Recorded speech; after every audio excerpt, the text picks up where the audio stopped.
नमस्कार, मैं अर्चना। आप देख रहे हैं प्राइम टीवी। वक्त हो गया है प्राइम उत्तर प्रदेश का। उत्तर प्रदेश के मुख्यमंत्री योगी आदित्यनाथ अयोध्या दौरे पर पहुंचे, जहां सीएम योगी आदित्यनाथ आज शुरू हो रहे 4 दिवसीय रामायण मेले का उद्घाटन किया।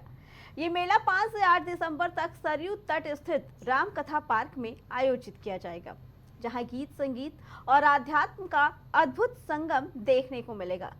रामायण मेला जो 1982 में शुरू हुआ था, हर साल अयोध्या में आयोजित होता है। इसकी शुरुआत प्रख्यात समाजवादी चिंतक डॉक्टर राम मनोहर लोहिया की परिकल्पना से हुई थी। पहले चित्रकूट और फिर अयोध्या में इस मेले का आयोजन किया गया।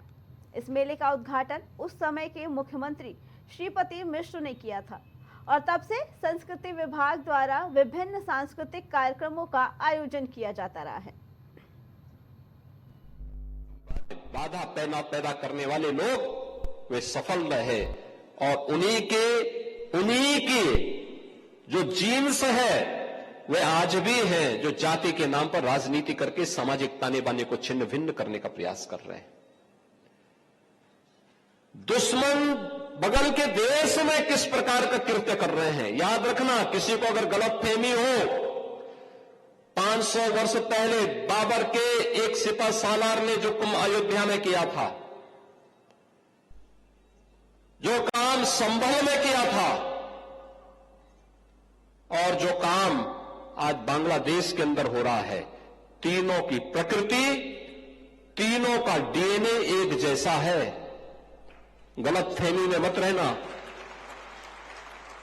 अगर कोई ये मानता है कि वो बांग्लादेश में हो रहा है, तो यहां भी बांटने वाले तत्व उनके लिए बेट बन करके खड़े हो रखे हैं, पहले से खड़े हैं। वे समाज के सामाजिक ताने बाने को छिन्न भिन्न कर रहे हैं, सामाजिक एकता को तोड़ करके,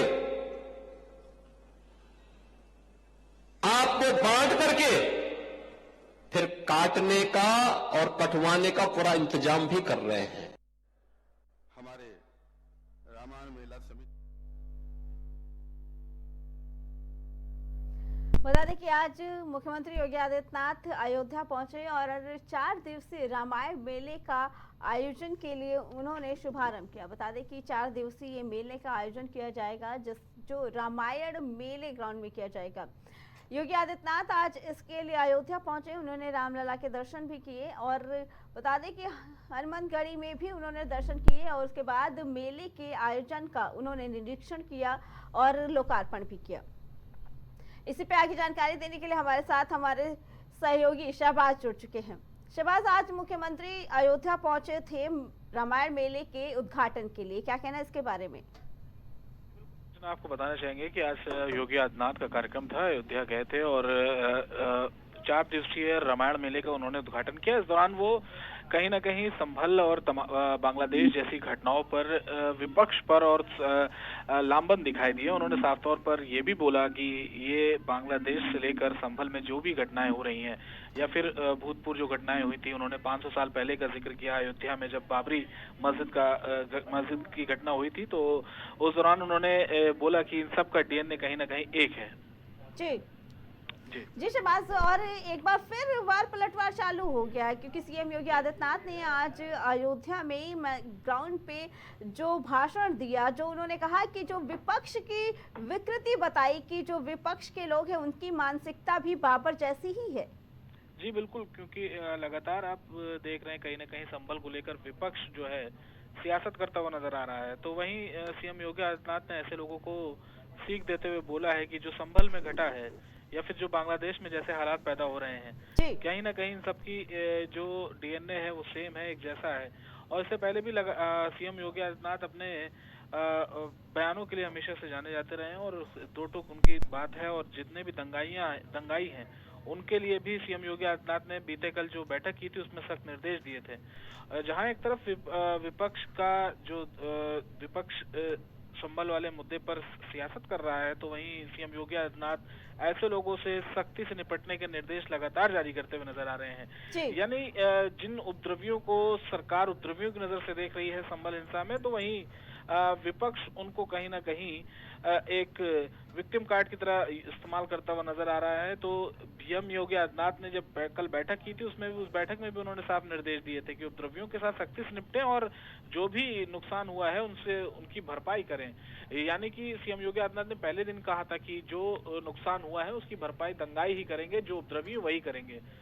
जी शहबाज, और जहां एक तरफ विपक्ष उसमें गिरफ्तार लोगों को पीड़ित बता रहा, तो वहीं योगी सरकार अब कहीं ना कहीं सख्त होती नजर आ रही है। उनके पोस्टर लगवाने के निर्देश दिए गए, उन्हीं से जो सामानों की क्षतिग्रस्ती हुई है उनका भी हर्जाना भुगतने को लिए कहा है, क्योंकि अब कहीं ना कहीं देखा जाए तो योगी आदित्यनाथ अब कड़े होते नजर आ रहे हैं आरोपियों को लेकर।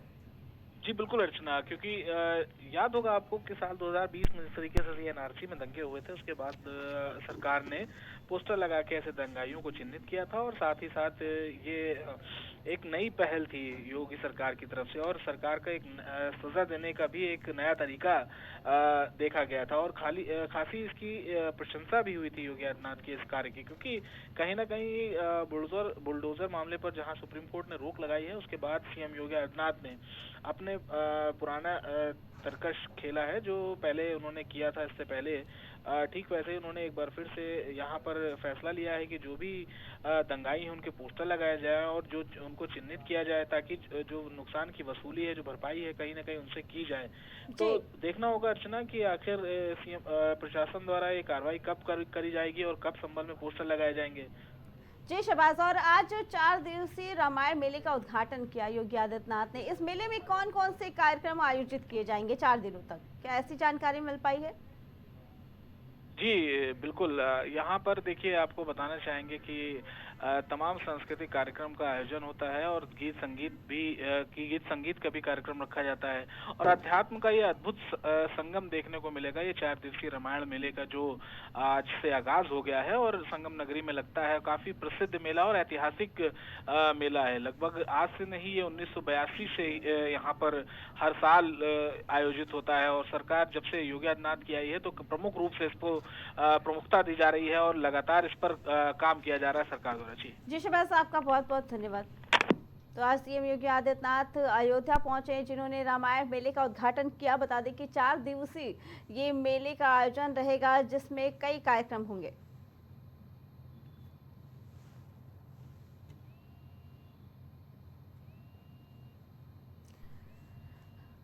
बता दें कि सीएम योगी आदित्यनाथ ने मेले के उद्घाटन के बाद वहां की जनता को संबोधित किया। साथ ही ये भी कहा कि आज जो बांग्लादेश में हो रहा है, जो संभल में हुआ, वो 500 साल पहले बाबर के राज में भी हुआ था और वक्त है कि सभी हिंदुस्तानी संभल जाए।